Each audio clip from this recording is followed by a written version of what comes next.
Waalaikumsalam warahmatullahi wabarakatuh. Alhamdulillahilladzi ja'ala fi amwalil aghniya haqqan lis-sa'ili wal mahrum. Wassalatu wassalamu ala sayyidina Muhammadin khairil umara wa ala alihi wa ashabihi alladzi tabaddalu amwalahum lillah wastaujabul jazal awfa amma ba'd. Dewan Hakim yang arif dan bijaksana, hadirin calon penghuni surga, kita bangga sebagai bangsa Indonesia, bangsa yang berada di garis khatulistiwa ini memiliki hasanah dan kekayaan alam yang melimpah ruah.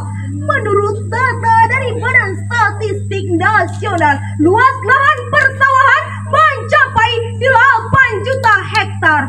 Menurut Kementerian Republik Indonesia, luas lahan perkebunan sawit mencapai 14,7 juta hektar. Ditambah lagi dari sektor tijarah atau perdagangan dan perindustrian yang di dalamnya terdapat berbagai jenis perusahaan berskala kecil, menengah dan besar. Demikian pula dari sektor peternakan, pertambangan, penghasilan pegawai negeri, BUMN dan swasta, serta dari berbagai profesi lainnya. Semua itu, hadirin, merupakan potensi zakat di negeri yang bertuah ini. Wajar saja jika potensi zakat di Indonesia itu ditamsilkan seperti membangunkan raksasa yang sedang tidur. Bagaimana tidak, hadirin? Hasil riset yang dilakukan oleh Badan Amil Zakat Nasional atau Basnas melaporkan bahwa potensi zakat di Indonesia per tahunnya mencapai 217 triliun rupiah. Satu angka yang sangat fantastis untuk mensejahterakan umat dan dapat mengurangi angka kemiskinan. Namun, kuantitas yang mampu dikumpulkan per tahunnya hanya mencapai 37 triliun rupiah saja. Potensi zakat yang besar tadi, hadirin, berbanding terbalik dengan potret mensejahterakan umat di negeri yang bertuah ini. Menurut data dari Badan Statistik Nasional, pada bulan Maret tahun 2022 tercatat bahwa jumlah penduduk miskin di kota mencapai 25,95 juta jiwa, serta penduduk miskin di kota mencapai 7,2%. Sementara di desa mencapai 13,2% dari 133,94 angkatan kerja. Banyak 60,80 juta pengangguran. Masih banyak penduduk kita yang tinggal di rumah kumuh yang tidak layak huni. Bahkan dari mereka terpaksa meninggalkan keluarga dan sanak saudaranya untuk bekerja sebagai pembantu dan buruh kasar di luar negeri. Potret ini sungguh memilukan dan menyedihkan hati kita karena terjadi di negeri yang penuh dengan sumber rezeki untuk berbagi. Atas dasar inilah maka tergugah hati kami bertiga untuk menyampaikan syarahan Al-Quran dengan judul Pengolahan Zakat Produktif dan Keswakaf sebagai penguatan kesejahteraan umat, dengan landasan firman Allah dalam Al-Quran surah At-Taubah ayat 103. A'udzu billahi minasy syaithanir rajim.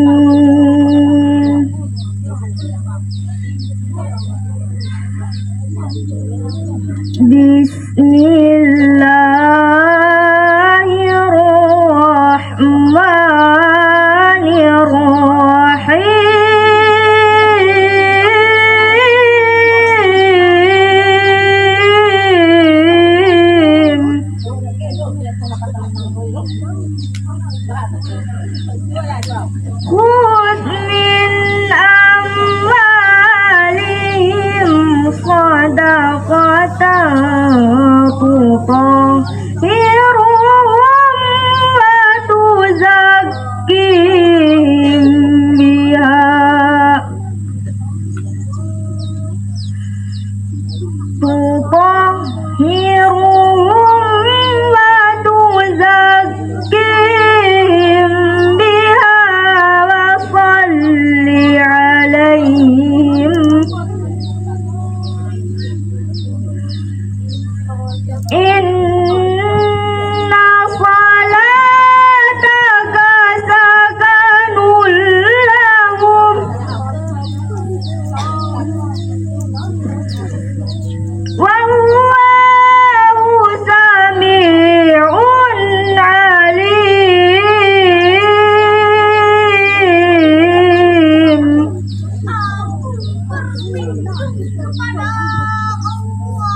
Tuan Hakim yang kami muliakan, Asy-Syaikh Profesor Dr. Wahba Az-Zuhaili di dalam kitab tafsirnya Al-Munir jilid 6 halaman 28 menukilkan sebab nuzul ayat tadi dari riwayat Ibnu Jarir dari Ibnu Abbas radhiyallahu anhu berkenaan dengan kisah Abu Lubabah dan teman-temannya yang mengikat dirinya ke tiang-tiang Masjid Nabawi dan tidak mau dilepaskan kecuali oleh Rasulullah Sallallahu Alaihi Wasallam dikarenakan dosa mereka tidak ikut serta dalam perang Tabuk disebabkan dosa mereka.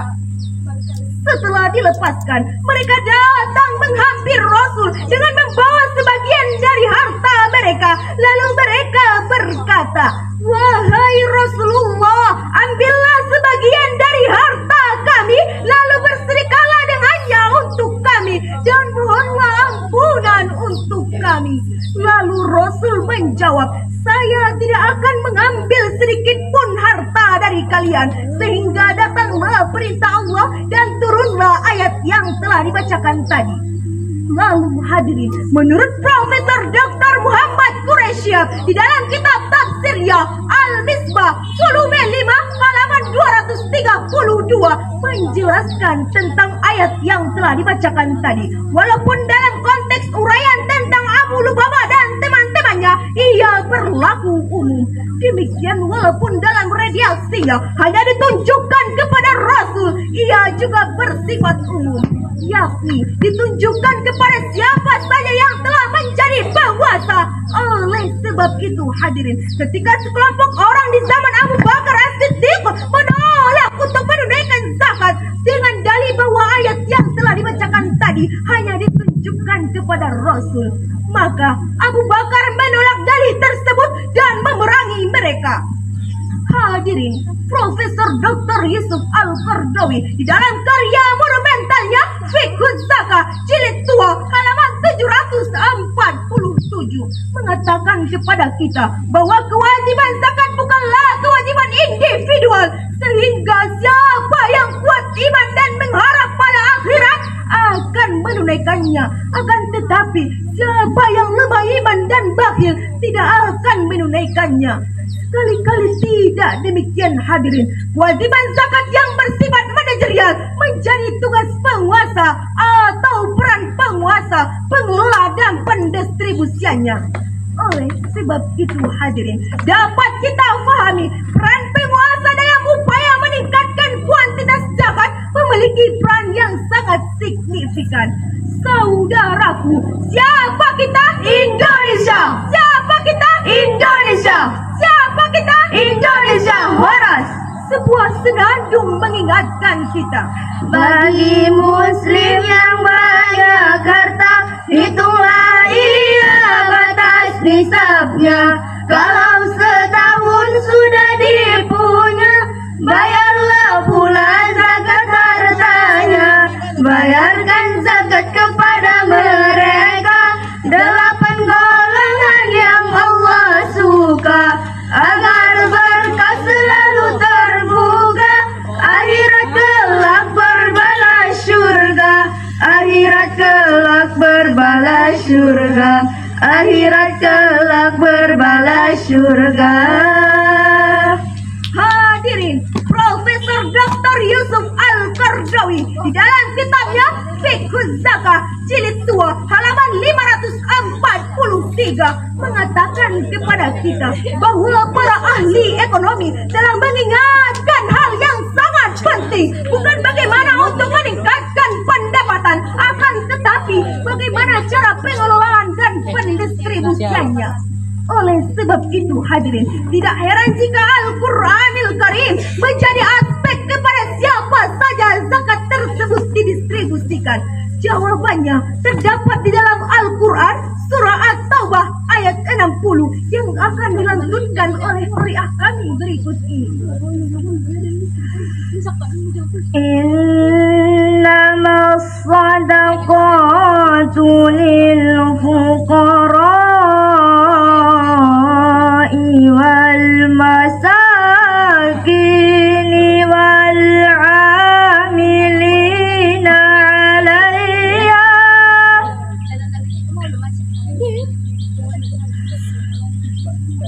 wal 'amilina 'alayha wal mu'allafati qulubuhum wa fir riqab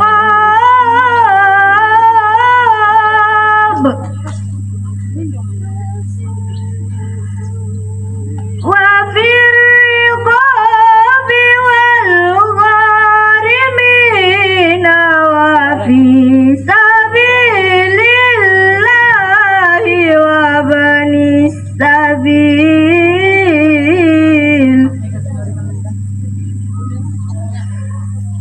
fariidatan minallahi wallahu alimun hakim.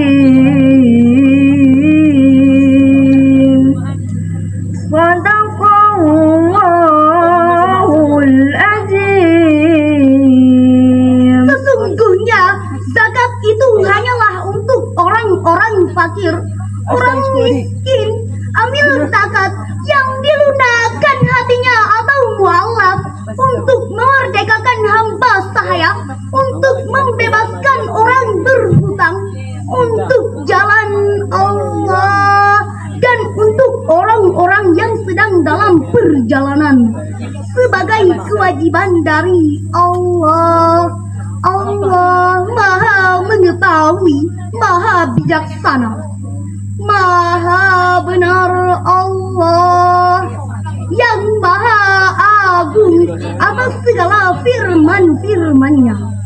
Ma'asyiral muslimin rahimakumullah, Profesor Dr. Muhammad Quraisyah di dalam kitab tafsirnya Al-Misbah volume 5 halaman 141 membahas mengenai tentang unsur pokok terhadap kelompok-kelompok yang berhak menerima zakat.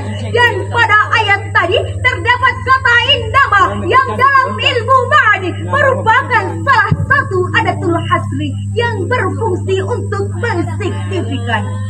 Dari uraian demi uraian yang telah kami sampaikan tadi hadirin, kiranya dapatlah kita tarik kesimpulan. Pertama, Indonesia memiliki potensi zakat yang sangat fantastis, namun yang mampu dikumpulkan masih sangat rendah. Kedua, peran penguasa dalam upaya meningkatkan kuantitas zakat memiliki peran yang sangat signifikan, baik secara profesional maupun proporsional, yang mengharuskan setiap muzaki di negeri yang bertua ini membayar zakatnya dan akan dikenakan sanksi apabila meningkat melestarinya. Kami yakin hadirin, jika setiap muzaki di negeri yang bertua ini membayar zakatnya, maka fungsi zakat akan terwujud dan Indonesia akan menjadi negara yang sejahtera, hebat, bermartabat dan maju. Demikianlah syarahan yang dapat kami sampaikan. Kurang lebihnya mohon dimaafkan. Rukunnya Islam yang keempat, setiap muslim membayar zakat agar harta menjadi berkah. Semoga Allah turunkan nikmat. Wallahul muwaffiq ila aqwamit thariq. Wassalamualaikum warahmatullahi wabarakatuh. Kita beri aplaus kepada NPP 853.